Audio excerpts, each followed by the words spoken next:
I can relate to other people with ADHD. I can relate to veterans. I can relate to firefighters. I can relate to people with bipolar disorder. And we all have this kind of common bond for those different things. ADHD Rewired, episode 392.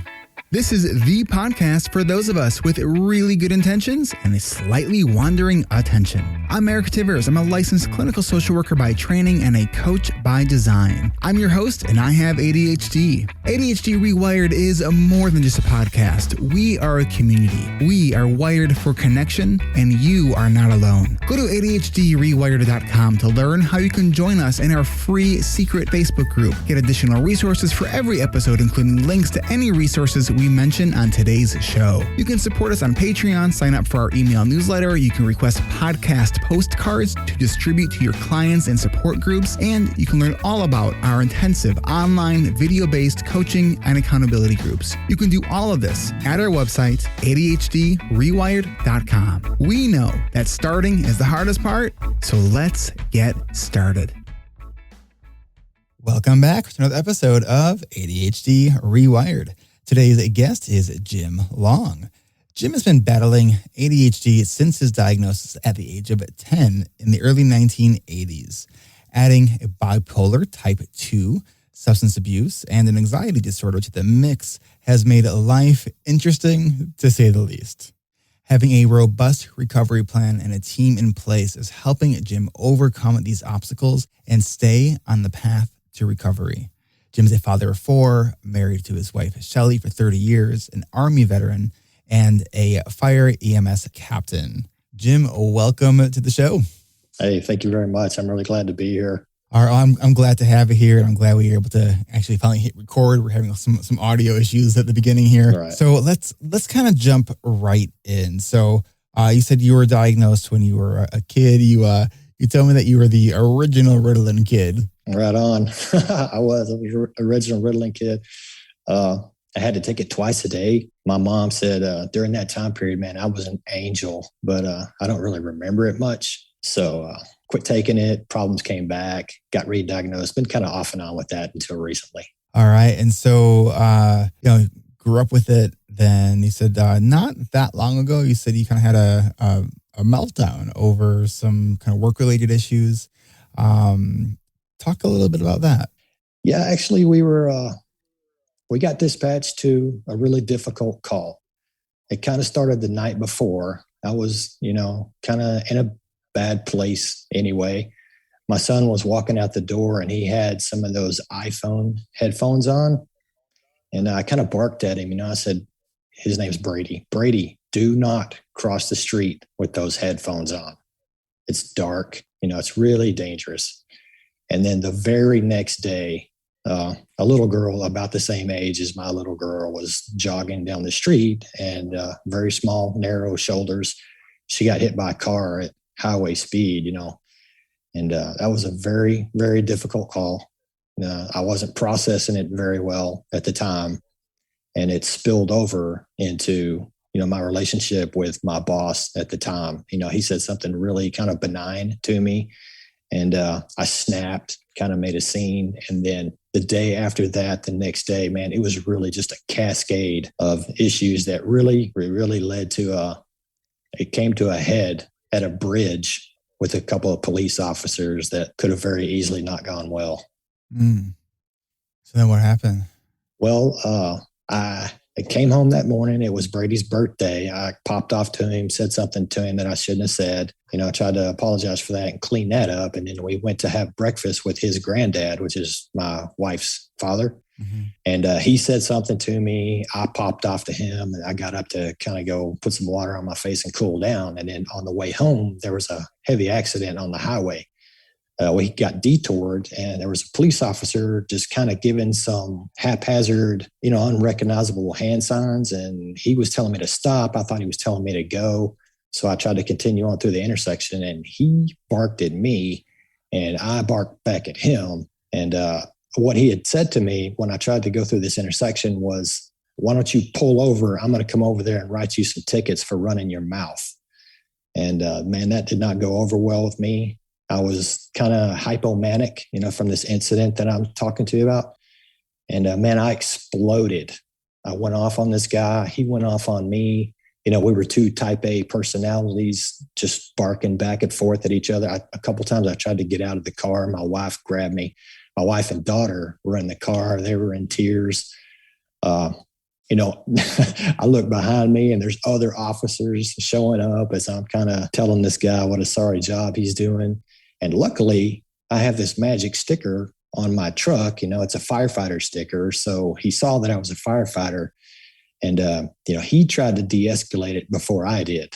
And it was at that time, as we were driving off from that incident, my wife just said, man, you've got to do something different. You have got to get this thing under control, or this is not going to end well for you and I both. So that really kicked off this process of another leg of recovery. So did you know at this time that you had bipolar? I did not. Okay. So is this kind of what led to that? Exactly. I knew something was up, and I just kind of chalked it up to the emotional dysregulation that comes with ADHD. Mm-hmm. But in this learning process, I look back over my life and I really recognize that there's a pattern of emotional dysregulation being a really short-term outburst and then bring it back under control versus hypomanic, which will last a couple of days, really happy, really kind of engaging. And then it'll just make this flip into where I get super, super irritated and agitated and just, I'm a ticking time bomb. Mm. So what was it that actually, the impetus to start, getting help for this? Well, it was the incident on the highway with my wife and daughter kind of telling me that if I didn't do something different, basically that I was going to be on my own. So I went to a psychiatrist. And actually, I went to a counselor first, and she listened to my story for, 50 minutes or whatever it was. And she just said, okay, so you're bipolar. I said, bipolar, you're crazy. And then I'm going back through my mind to other psychiatrist visits and counselor visits. And they've told me that I need to rule out bipolar disorder. One of them even tried to prescribe Depakote. And, I thought they had just misdiagnosed me, but there was no way to not confront bipolar disorder at that time. So at that point, did you then kind of say, oh, maybe this actually is bipolar?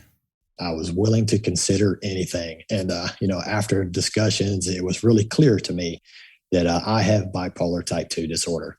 So what does treatment look like for that, for you? I'm still with the same psychiatrist. I go through the Veterans Administration for psychiatry and med management. And then I have a civilian counselor. So I go to regular therapy. It's every 2 weeks, extremely helpful. Mm-hmm. I do med management with the Veterans Administration once a month. They actually prescribed me an occupational therapist. And I'd be glad to talk about that too, man. That's worked wonders. Yeah. I still do. I don't, of course, I don't speak for Alcoholics Anonymous or 12-step programs at all, but I'm very involved in substance abuse recovery. I try to make 2 or 3 meetings a week, and I just really try to stay involved in recovery, all aspects of it. So was substance abuse part of the picture as well?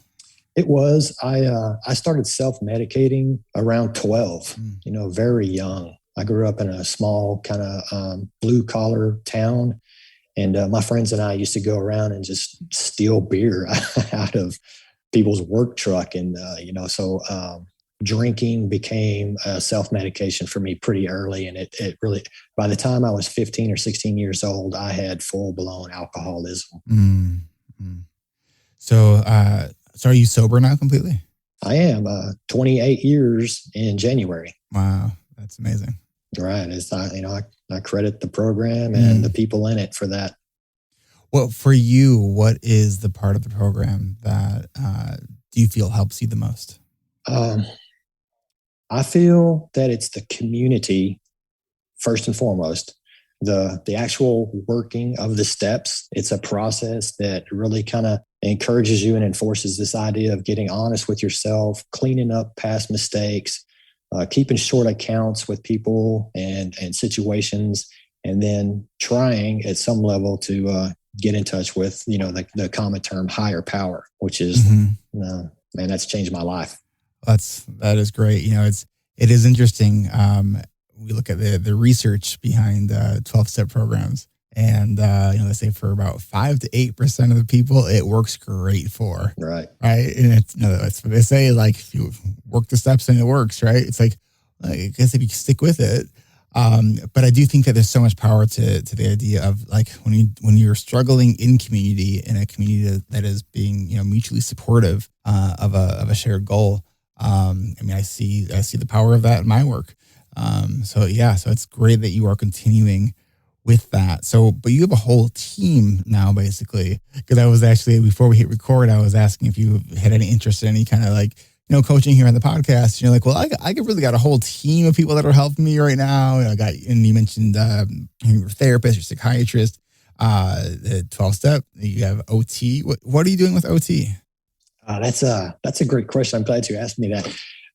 This program of occupational therapy that they've got me into with the Veterans Administration, I had to kind of come clean that I'm dealing with anxiety, bipolar disorder, ADHD. I've got some PTSD on top of all of that kind of stuff, just kind of work related and life choices that I've made. So as it turns out, the occupational therapist that they assigned me she had 35 years sobriety in the program. And, there's this kind of language that people in the program have with each other that you can really spot each other real quick.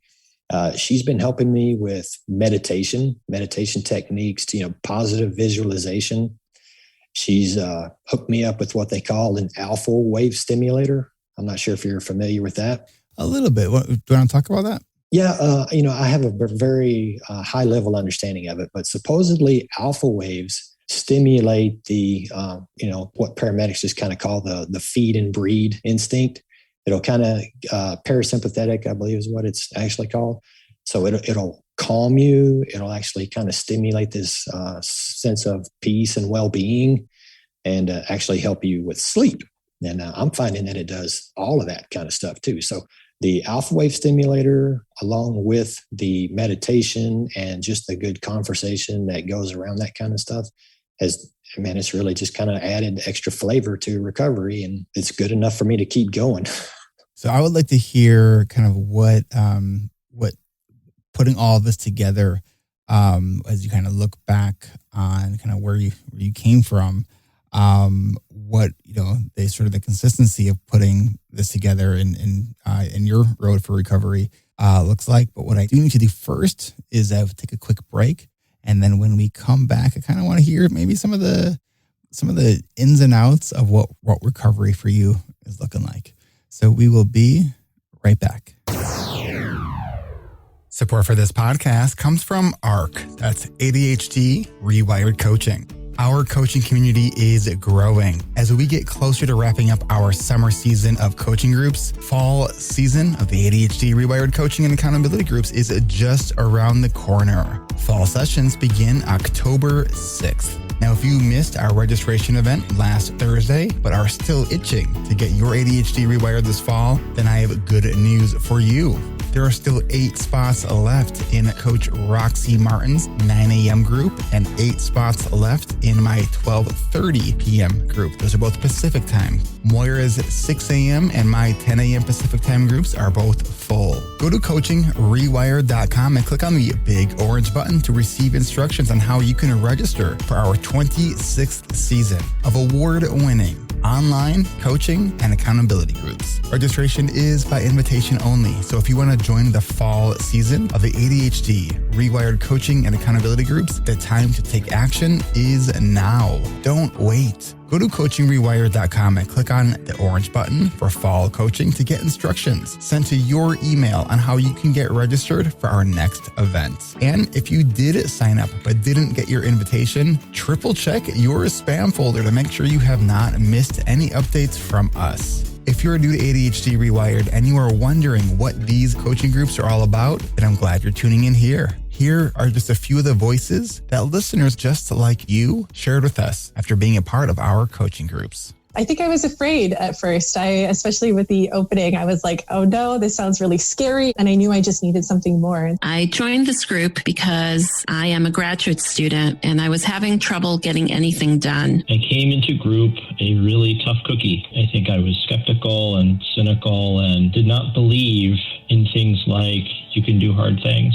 I had decided to join the group because even though I had made a lot of progress with individual therapy, I just felt like my growth was plateauing. I decided to join the group because I became aware of how much ADHD has impacted the use of my time. Before this group, it seemed like I just couldn't get anything done, and I would do everything I could to avoid even the simplest tasks. I joined the group for all the tricks of how to plan, and they work. To find out that there was a whole other way of managing your ADHD with accountability and with really understanding kind of the way our minds work and how different they are, I was eager to discover what that was about. The most important thing I've learned is what ADHD is and how it impacts my needs, and it's helped me understand like what my needs are as a person with ADHD. Connection and support are everything. There's nothing like having a group of people where it's safe to talk about your struggles, to share the things that are hardest, to not be judged for those things, and to actually be embraced and helped for that. My biggest takeaway actually from this was finally getting introduced to my ADHD. A few weeks into starting this, I actually formally met it. It was that voice in my head that I've heard many times before, and I always thought it just meant that I was a rebel at heart. Having ADHD, it's so personal to you, but then to talk to other people that have it and realize that your story and your feelings and the experiences you've had are so familiar to other people, that to feel that you're part of a family or a group is amazing, and to know that they're out there and with the alumni, I think it's an amazing program. Some of my most memorable moments were definitely just watching the personal growth within everyone in this group. And it was just so inspiring to see, and to see everyone like learn to love themselves a little bit more. I learned the value of working in groups that I've known. Groups and communities of people committed to living fuller lives and supporting each other. It's immeasurable. It's absolutely magic. What I did not expect was how open-hearted and giving everyone was in sharing their struggles and sharing their experience. You listen to the testimonies on the podcast, which are great, but then when you experience it, I think there's so much more to it. This group is like an iceberg. The surface level benefits are obvious. What lies underneath is so much more amazing and massive and powerful. It's so heartwarming and like soul fulfilling. It just feels incredible. It feels amazing. This course has been life-changing in helping me learn about my ADHD and gain tools to help me sculpt a more purposeful life. And I discovered that this group and community was one of the most supportive spaces I could have asked for. I've never had better cheerleaders in my life. This group of strangers, we got together and we came into this thing thinking we were our own special kind of broken. But we grew together, uplifted each other, and saw how we're not broken and we're not alone. And we built this beautiful community of support and love. I saw this group and I knew this was my place. If you're thinking about joining, please do. Please do. Like a lot of people said, I wish I joined sooner or made this step sooner, because I just feel like I grew a lot personally in ways I didn't expect. If you are thinking about joining this group, I'd highly encourage it. There was something amazingly special about growing with a group of people who all had similar struggles as I did. I just fully believe in the power of peer support. I was afraid it would be another expensive dead end, and I couldn't have been more wrong. So if you're thinking about doing this group, go for it. Check out the podcast, talk to Eric, or talk to people who are available. This is the place, if you have ADHD, to be. Every season, our coaching members work together to learn how to ask better questions, plan their days, weeks, months, and discover that they are not alone on their ADHD journey. These groups aren't just about the skills. It's about how we can all work together to harness the power of community, to rewire and rewrite our ADHD stories. So whether you're new to the podcast or you've been listening for a while and even wondering what our coaching and accountability groups are all about, you can learn more by going to coachingrewired.com. That's coachingrewired.com. Don't wait. The best is yet to come.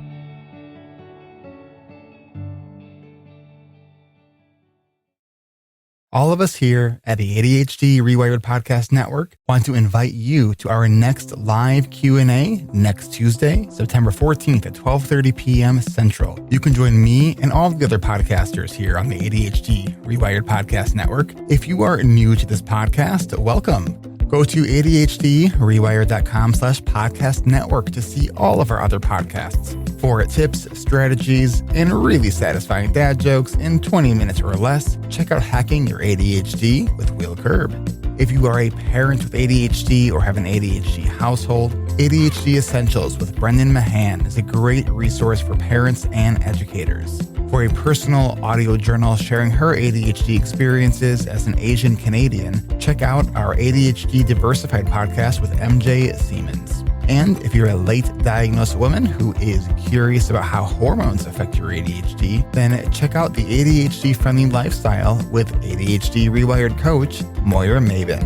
And coming soon, Will Curb of Hacking Your ADHD and ADHD reWired coach extraordinaire, Roxy Martin, are teaming up to launch their show called Wait, what was the question? And yes, we said that this would be out in August. Welcome to September. It's coming soon. Check out all of our podcasts, and a huge thank you to all of you from all of us for listening, subscribing, reviewing, and sharing all of our podcasts with the ADHD community. Join our monthly Q&A and check out all of our other podcasts at our website. Go to ADHDrewired.com, click on the events tab to join our live Q&A, click on the podcast tab to see all of our podcasts, and we are grateful for each and every one of you. Thank you.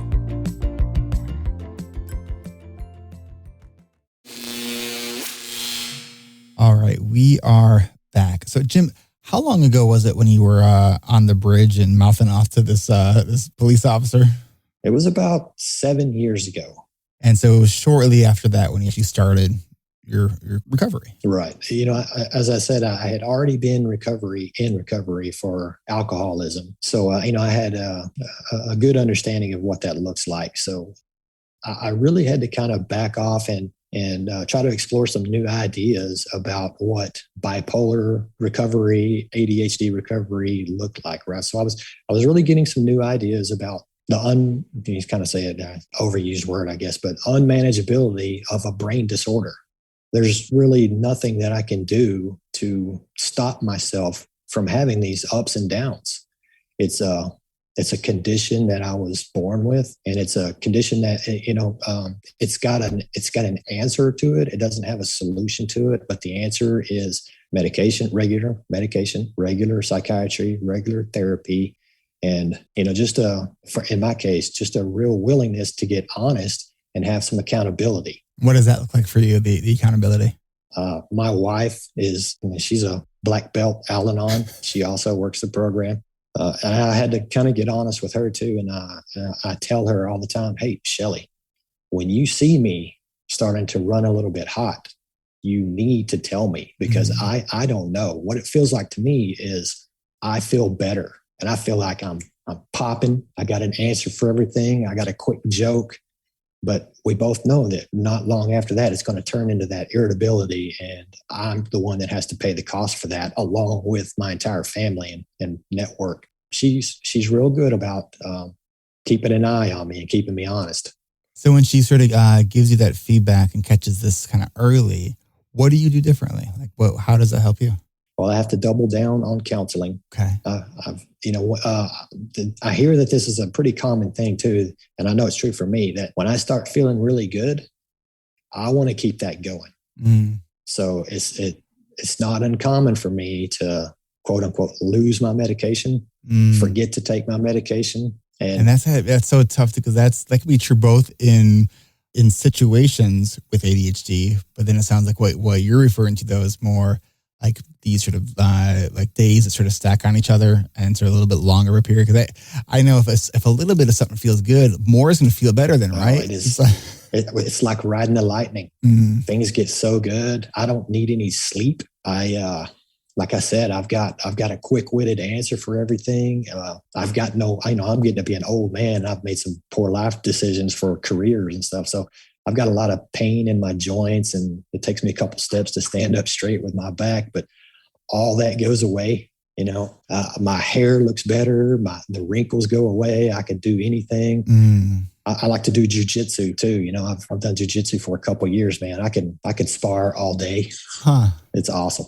And so how, that's got to be really challenging, being that you have this thing that is starting to feel so good, and yet you also know it's like you're playing with fire, playing with light. Yeah. Playing with fire with that. So when you look at the ADHD piece as well, when you're like, oh, I want things that feel good, like my brain likes that. Do you ever feel kind of resistance to maybe doubling down on your therapy or anything else?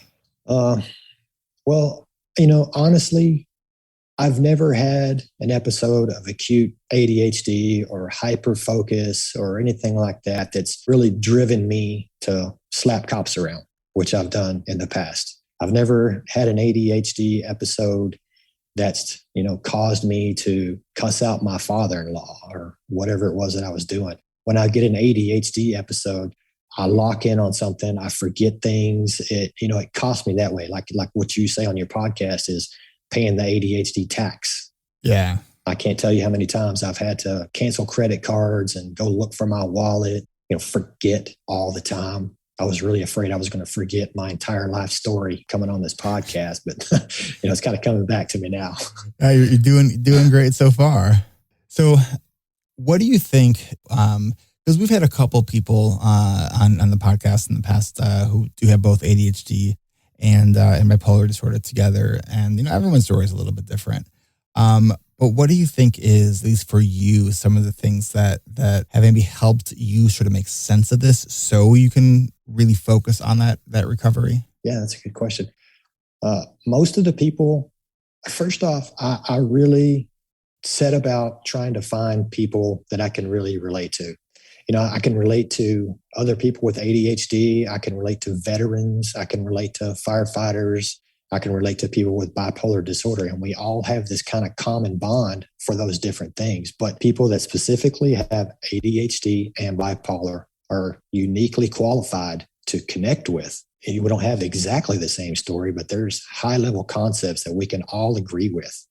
And that's comforting to know that, I'm not alone. For all those years, I thought I was just really weird. I thought I was an unlovable kid, that other kids' parents wanted them to avoid me. Teachers hated me. I just kept pulling the structure down on top of myself time and time again. And, I'm not alone, man. There's other people that struggle with that particular issue, and there's other people trying to get better. Mm-hmm. So that's why I try to, think of my story as kind of an open book. I hear a lot of self-compassion as you're sharing your story. Have you always had that, or you have that self-compassion for yourself, or has that been something that you've worked on? Oh, that's a negative as far as always having self-compassion. All the listeners know you had a little bit of a smirk when I was asking that question. Well, what was installed in me was self-hatred, because you get the message over and over that you need to be quiet. You need to sit down. Why can't you remember this? Why are you failing this class when everybody tells you you're so smart? You just get that message reinforced over and over and over again. And one of the great things about being active in your recovery is that you really get an opportunity to unpeel that kind of stuff and just roll that back. I tell people that I'm close with that there's always an opportunity to erase everything that's ever been written about you. It's like a whiteboard. You can just wipe all that stuff off and start over and just write your own story. And that's what I'm all about, man. I'm all about writing my own story and not letting somebody else tell me what my story is. That reminds me of my coaching groups we were just reading. There's this piece from Brene Brown called The Manifesto of the Brave and Brokenhearted. And it says, if we can do this from memory, we will not be nope, can't do from memory. And so there's this line that says, we will not be characters in our stories, not villains, not victims, not even heroes. We are the authors of our own lives. We write our own daring endings. That's great. I might have heard that somewhere and just taken that to be my own. I don't know. I like Brene Brown for sure. Yeah, and I think that is, it's like we always, just because the first couple of chapters of our life were written, a certain way, right? It's like, let's have a plot twist, right? We can change that narrative by changing how we show up and how, and I think so much of not just the self-compassion that I'm hearing from you, but it's got to start with self-acceptance. And I think that you've accepted, like, I need help. Definitely. Like I say, it takes a pit crew. Was there a period of resistance to getting the help when you were sort of, from that time that you were, on that bridge to really being on the road to recovery? Yes.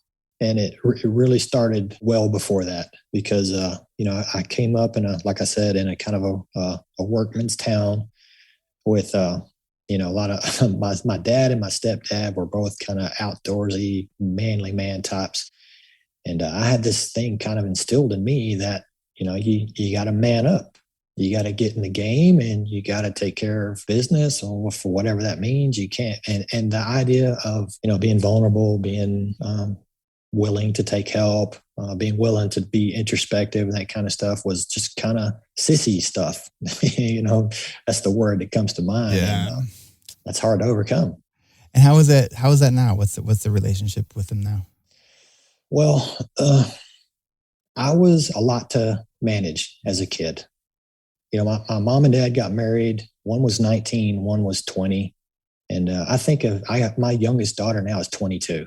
So when I think of my daughter having the responsibilities that my parents had at the time, it, like you said, it lets me have a lot of compassion for them too, because in my opinion, they had no idea what they were in for. And then you throw this little ADHD kid on top of that. It's a storm brewing. But in my adult life right now, my relationship with my stepfather is about as good as it can be. There's been a lot of healing there. He's, like I say, he's kind of a manly man. So, the idea of, hey man, I'm sorry for what happened as a kid. Let's, I love you. I love you too. Let's move on. That's kind of not happening. My dad, we know the process of making amends through that process. We've really grown close to each other, and he's having some health problems right now. So I get the opportunity to be a good boy, be a good kid. I'm 51. I'm trying to be a good kid. I think there's a lot of people that can probably relate to that. Jim, what I want to do is take a really quick break, and I want to talk a little bit more about the role of vulnerability when we come back. So we will be right back. Psst. Hey, remember when I asked you to check your to-do list the last couple of weeks? Have you checked it yet? Have you found anything that you could take off your to-do list because you realized that you actually did those things weeks ago? What about those other tasks that you haven't added to your list yet because you just don't want to think about them? And if you can't find your to-do list, well, why not start a fresh one by joining ADHD reWired's Adult Study Hall? It's an ADHD-friendly virtual co-working community where you can join me and a bunch of other folks with ADHD in the ADHD-friendly co-working space built just for us. Access to Adult Study Hall is free to try for the first week. Then it's only $19.99 a month after that, with instant access to Adult Study Hall 24/7 or ASH 24/7, which is a dedicated Zoom room that is open 24 hours a day, 7 days a week. From meal planning to self-care to painting and scheduling and making appointments, it's really cool to watch our members get the toughest of these tasks done.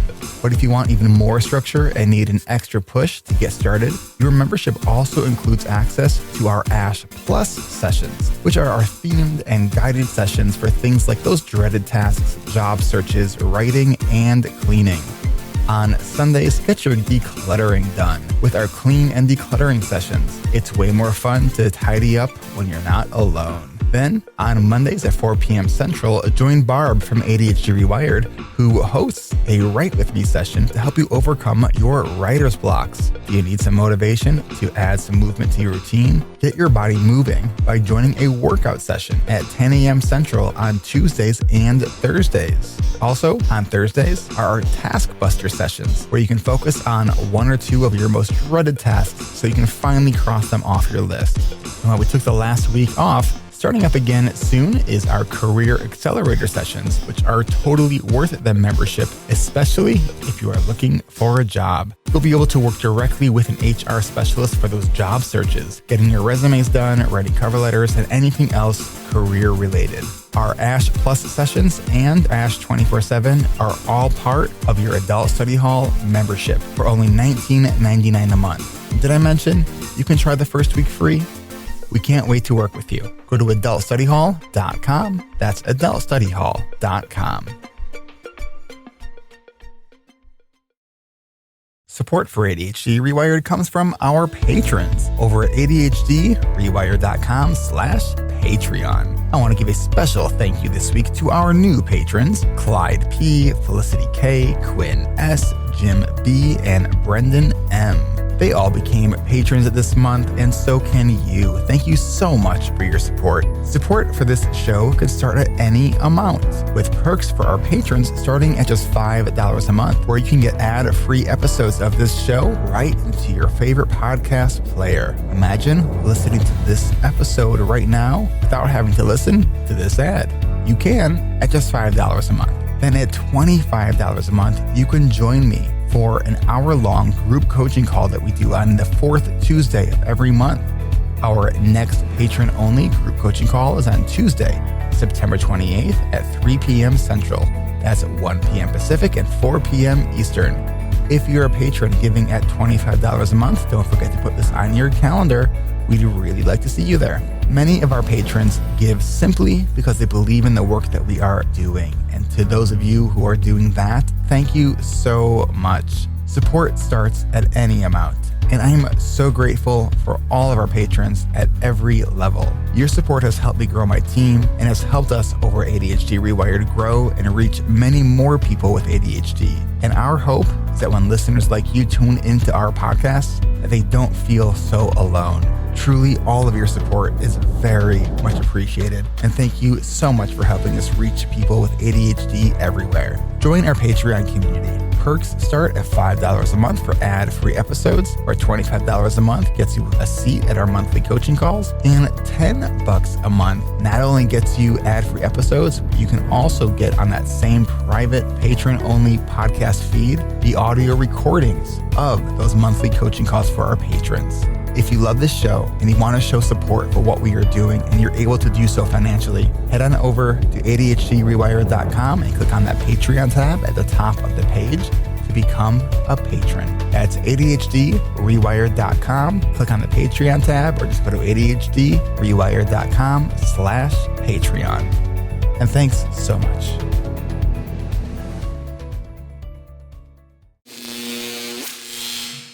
All right, we are back.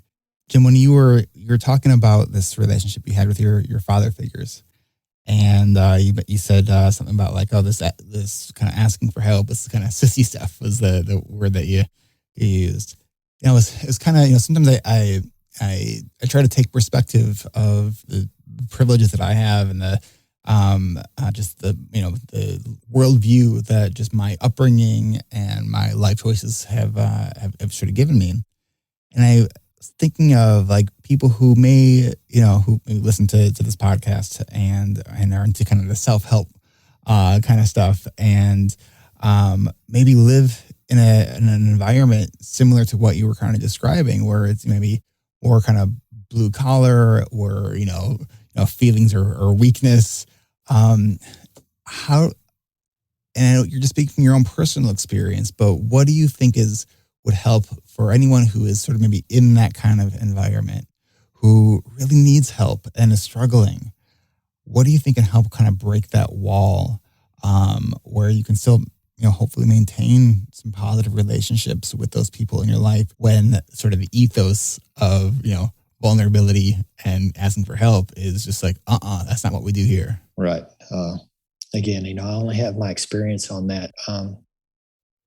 Things got so bad for me, and I'd gotten to a place where I was so low that the idea of going to intermix and have relationships with and open up to people that were different from me became a better option than going on the way that I was going on. So just exposure to that. You know, the 12-step program always encourages this open mind. There's the idea of contempt prior to investigation. So I want to at least consider other people's ideas. And just the process of getting older has been helpful too, because, you know, when I got out of the military, I was hardcore, man. Mm-hmm. Everybody needed an ass whooping, and I was the guy to give it to them. So, you know, just getting a little bit older, softening up a little bit, and trying to get to the place where I can really not stay on one side of the fence or the other, but be able to consider both sides. That's so important. So really to boil that down to your question, what it would be, just be willing to expose yourself to different people and different ideas. Be willing, try to have a genuine friendship where people that think different from you can give you information and ideas, and you be willing to consider it. I think that's solid advice for every human being on this planet right now. Because it's, if we're so always just stuck with our own perspective, there's no chance to grow. Also, I have 3 boys and a little girl. The 3 boys are, except for one, Brady, my youngest, they're pretty apolitical. They really, they want to play Nintendo. And my daughter, she is liberal. So wanting to have a relationship with her and connect on different levels, man, I've kind of, again, I've rewritten my story about that too. I consider myself, I'm just a centrist. I just want to hear a good idea. Yeah. I think all of these things sort of take practice, right? It's uncomfortable, and right. part of I think growth in any domain is learning how to be comfortable with being uncomfortable, right? Whether it's sharing things that are vulnerable about you, or talking through different political perspectives. Like, can you have a conversation and stay curious with someone? So, where do you think your road for recovery is kind of what's the next stop? What are you aiming towards right now, or what are you really focusing on? I'm really close to retirement with the fire department. So I think I've got a couple years left that I'm going to do that. And then I'm going to move on to, my wife tells me that retirement is not an option for me. So I've got to basically just change jobs. So I'm back in school. I became a chemical dependency counselor intern over the past years. I think I might explore that to see if that might be a career option. There's other things, being a good seasoned paramedic, that I can do. I'm just going to continue the adventure. I've always said that just being open and willing, I've just Forrest Gumped my way around to one good thing after another. So I'm going to be open to it, and I'm definitely going to continue with my program of recovery, because the other option is not very appealing. From when you said your retirement, my immediate thought was like, I hope you have your team in place. And so I'm really glad to hear that your wife is giving you on track, because I feel the same way about retirement. Like, when we think about traditional retirement, I was like, I want no part of that. Like, that just sounds miserable. Like, I need to have something I'm working on. Like, otherwise, like, what the hell is my brain to do? I go so back and forth. It seems like that's the hurdle that I'm going to get over, and I'm going to be able to fish and jog and do everything that I want to do. And, my experience is, when you get over that hurdle, it's never what you really expect it to be. So there's always something else that there's always the next hurdle. Take prolonged vacations, right? That's what I'm going to do. That's great. Is there anything else that you want to share kind of with listeners about your story, or any words of wisdom you'd like to offer? If I could really pass on anything, man, it would be just kind of reiterate what I'd said earlier. Try to be willing to wade through old ideas and just try something new, man. But I also understand that people change when it gets really bad. I don't just wake up on a Tuesday and think, man, I'm going to do everything different, and really dig in and get behind start pushing the rock on that. It's got to, for me, there needs to be some kind of real catalyst to make me want to take some action. And, at least now I know kind of where to start with action. It's usually reaching out to somebody else and kind of getting a good azimuth of where to go next. Well, keep on going next, one step at a time, because it sounds like you've been on a real healing journey for quite some time now. So, Jim, thank you so much for sharing your story. And I really appreciate it. Yeah, thanks for having me on, Eric. I was really nervous, but you really made it easy. You bet. It's my pleasure. Thanks. This is Eric Tivers. Thank you for listening, and congratulations for making it to the end. ADHD reWired is more than just a podcast. We are a community focused on learning, growing, and connection. The website is ADHDrewired.com. You can find time-stamped summaries and additional resources for each episode. Apply to join our free and secret Facebook community. Learn more about our award-winning intensive online video-based coaching and accountability groups. Join the Adult Study Hall virtual co-working membership community. Find all the other podcasts on the ADHD Rewired podcast network. Sign up for my email newsletter to get exclusive content that you won't hear anywhere else. And use the search tool to find episodes on specific topics. You can do all of this at ADHDrewired.com. While you're there, click on the Patreon button. If you are a regular listener, consider making a monthly contribution by becoming a patron. If you are able to financially support my work, it would mean a lot. This show is free to you, the listener, but it's not free to produce. Plus, patrons get cool perks like ad-free episodes and access to recordings of coaching calls, and $25 a month patrons can join me once a month for a group coaching call. You can follow me on Twitter at Eric Tivers. You can like our Facebook page at facebook.com/ADHDrewired. If you're a coach, therapist, or related professional, connect with me on LinkedIn at linkedin.com/Eric Tivers. Subscribe to ADHD Rewired on YouTube to see selective interviews and other videos I've made. Podcasts change lives. You can make a difference in someone's life by spreading the word about this podcast. Mention it in your online communities on Facebook, Twitter, Reddit, or wherever you hang out online. And be sure to share it with your friends, family, your therapists, your coaches, doctors, siblings, parents. And if you, your coach, therapist, doctor, or ADHD support group leader would like a pack of podcast postcards to hand out, you can request those at the website, ADHDrewired.com. If you are a member of CHAD, ADA, or any other ADHD support group, please be sure to tell them about this show and all the shows on the ADHD Rewired Podcast Network. You can even show them how to download it on their phone. And if you really loved this particular episode, please hit share on your podcast player.